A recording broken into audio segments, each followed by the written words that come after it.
Bismillahirrahmanirrahim. Assalamualaikum warahmatullahi wabarakatuh. Hingga detik ini, keberadaan makhluk ekstraterestrial atau alien masih menjadi misteri. Dari hal tersebut, pernahkah kalian bertanya-tanya apa pendapat Al-Quran mengenai alien? Sebelumnya, tekan tombol subscribe dan nyalakan loncengnya. Bagikan video ini ke teman dan keluarga kalian, karena sebaik-baik kalian adalah orang yang mempelajari Al-Quran, kemudian mengajarkannya kepada orang lain. Satu lagi, simak video ini sampai selesai, biar nggak salah paham. Membicarakan isu alien yang hidup di planet lain mungkin tidak ada habisnya. Informasi penampakan UFO yang terekam kamera pun selalu dikaitkan dengan kehidupan makhluk asing tersebut. Lalu bagaimanakah sebenarnya Islam menilai hal itu? Dilansir dari muslim.occasion.com, dalam buku yang ditulis oleh Dr. Nadia Toyaroh yang berjudul Sains dalam Al-Quran, Mengerti Mujizat Ilmiah Firman Allah, disebutkan Al-Quran ternyata membenarkan adanya makhluk lain di luar bumi. Seperti surat dalam Al-Quran yang berbunyi, dan segala apa yang ada di langit dan di bumi, yaitu semua makhluk melata dan para malaikat hanya bersujud kepada Allah, dan mereka tidak menyombongkan diri. Quran Surat An-Nahl ayat 49.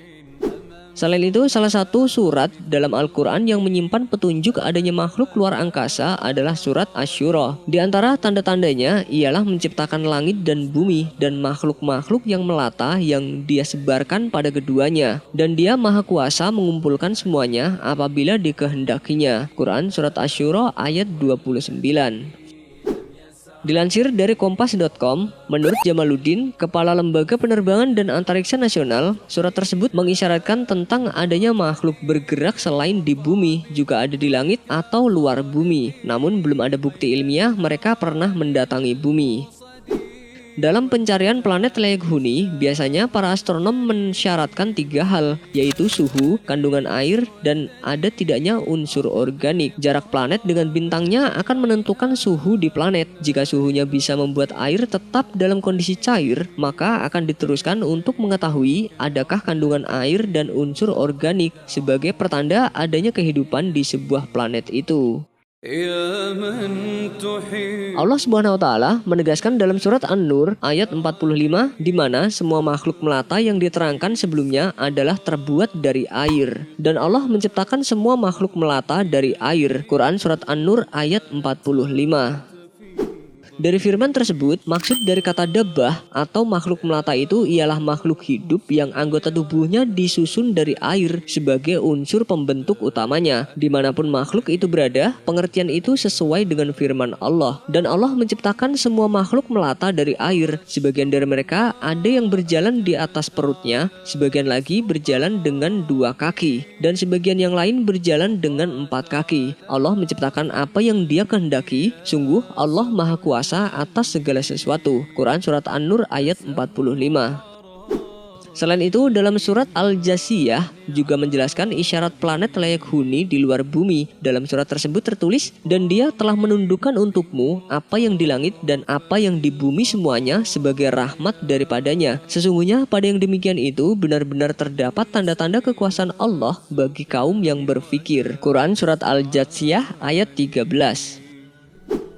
Menurut Kiai Haji M. Dian Nafi, pengasuh pondok pesantren Al-Muayyad Surakarta, dalam kompas.com disebutkan, ayat tersebut memungkinkan adanya planet yang dapat dihuni karena benda langit itu jumlahnya bermiliar-miliar. Dan kata menundukkan berarti manusia juga dapat memanfaatkan segala benda langit untuk ilmu pengetahuan dan kepentingan manusia. Semisal nantinya pencarian ilmiah membuktikan bahwa ada organisme-organisme hidup di planet lain, umat Islam sejatinya tak perlu kaget lagi dan terguncang imannya. Karena melalui isyarat-isyarat dalam Al-Quran, umat Islam bisa ikut membenarkan penemuan tanda makhluk tersebut yang selama ini ada. Wallahu a'lam bishawab. Wassalamualaikum warahmatullahi wabarakatuh. Sebelum beranjak dari video ini, mungkin video sebelumnya juga menarik untuk dilihat nih. Tak bisa dipungkiri, terkadang hewan semut kerap menjengkelkan manusia, apalagi pada aktivitas tertentu sampai mengganggu bahkan menyakiti manusia hingga akhirnya semut itu dibunuh. Namun Rasulullah Shallallahu Alaihi Wasallam sangat melarang umatnya untuk membunuh semut. Lalu bagaimanakah cara yang benar? Semut merupakan salah satu serangga yang amat pintar. Kepandaiannya sangat luar biasa. Ia bisa keluar dari rumahnya untuk mencari santapan meskipun menempuh jarak yang jauh. Walaupun berat beban yang dia bawa melebihi berat badannya, semut tetap kuat menempuh perjalanan yang amat sulit. Namun berkat kecerdasannya, dia sanggup melakukan hal itu dan berhasil mengumpulkan makanan. Cerita mengenai semut ini juga tertera dalam apa yang dikisahkan Al-Quran tentang semut dan juga Nabi Sulaiman alaihissalam yang bisa mendengar perkataan semut. Dalam surat An-Naml ayat 18, Allah Subhanahu wa taala berfirman, "Hingga ketika mereka sampai di lembah semut, berkatalah seekor semut, 'Wahai semut-semut, masuklah ke dalam sarang-sarangmu, agar kamu tidak diinjak oleh Sulaiman dan bala tentaranya.' Sedangkan mereka tidak menyadari." Quran surat An-Naml ayat 18. Semut merupakan rakyat Nabi Sulaiman alaihissalam. Jadi jika kita melihat banyak semut di dalam rumah, janganlah dibunuh dengan racun serangga, dipijak apalagi membunuhnya dengan menggunakan panas api atau membakarnya. Menghukum semua semut yang ada di sarang itu dan membakar mereka dengan api bukanlah keadilan. Semut adalah ciptaan Allah Subhanahu wa taala. Mereka bertasbih dan menyucikan Allah seperti hewan lainnya.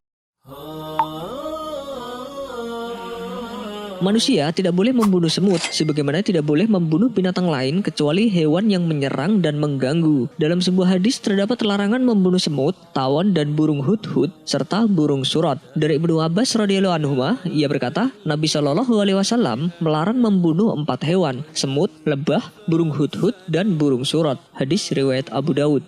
Kisah terpuji seputar semut banyak sekali yang bisa kita jadikan pelajaran. Oleh karena itu, Rasulullah Shallallahu Alaihi Wasallam melarang kita membunuh hewan kecil ini. Keistimewaan lain dari semut adalah makhluk Allah yang satu ini tidak pernah tidur, senantiasa bekerja dan senantiasa berzikir. Termasuk kecerdasan semut juga adalah ia mengetahui bahwa Allah, Tuhan mereka, berada di atas langit dan di atas arsy. Abu Hurairah meriwayatkan bahwa Rasulullah Shallallahu Alaihi Wasallam pernah bersabda, suatu ketika Sulaiman keluar untuk mencari minum. Ia lalu melihat seekor semut terbaring terbalik dengan mengangkat kaki-kakinya ke langit dan mengucapkan, "Ya Allah, sesungguhnya kami adalah makhluk dari makhlukmu. Kami tidak dapat hidup tanpa pemberian minummu." Nabi Sulaiman pun berkata, "Kembalilah kalian, sesungguhnya kalian telah diberi minum berkat doa selain kalian." Hadis riwayat Ahmad. Lalu jika kita dipenuhi semut, tentu kita akan terasa terganggu. Bagaimanakah cara yang tepat yang mungkin bisa kita terapkan agar semut-semut pergi dari rumah kita? Caranya mudah saja. Jika kita melihat banyak semut di dalam rumah, jangan dibunuh dengan racun serangga atau bahkan dibakar. Tapi tegurlah semut itu untuk berpindah dengan kalimat, "Assalamualaikum rakyat Nabi Sulaiman, ini rumahku karena aku ingin membersihkan tempat yang menjadi rumahmu. Kamu adalah makhluk Allah, buatlah sarangmu di luar rumahku agar kamu selamat." Memang terdengar lucu atau konyol untuk kita praktikan, namun dengan seizin Allah dan niat kita untuk menghormati sesama makhluk ciptaannya, insya Allah tidak lama semut-semut itu akan berpindah tempat dan pergi dari rumah kita.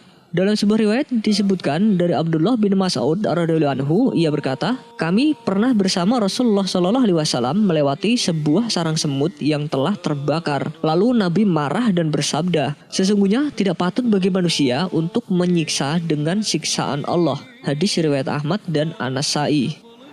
Maksud dari menyiksa dengan siksaan Allah adalah menyiksa dengan api, karena api adalah kepunyaan Allah Subhanahu wa taala. Seperti dijelaskan dalam hadis berikut ini. Dari Hamzah bin Amr Al-Aslami, beliau bercerita bahwa Rasulullah Shallallahu Alaihi Wasallam pernah mengutusnya bersama pasukan perang. Ketika hendak berangkat, Nabi Shallallahu Alaihi Wasallam berpesan, "Jika kalian menangkap si A, bunuhlah dan jangan kalian bakar, karena tidak boleh menyiksa dengan api kecuali Tuhannya api, yaitu Allah." Hadis riwayat Abu Daud yang disahihkan oleh Al-Albani. Wallahu a'lam bishawab. Wassalamualaikum warahmatullahi wabarakatuh.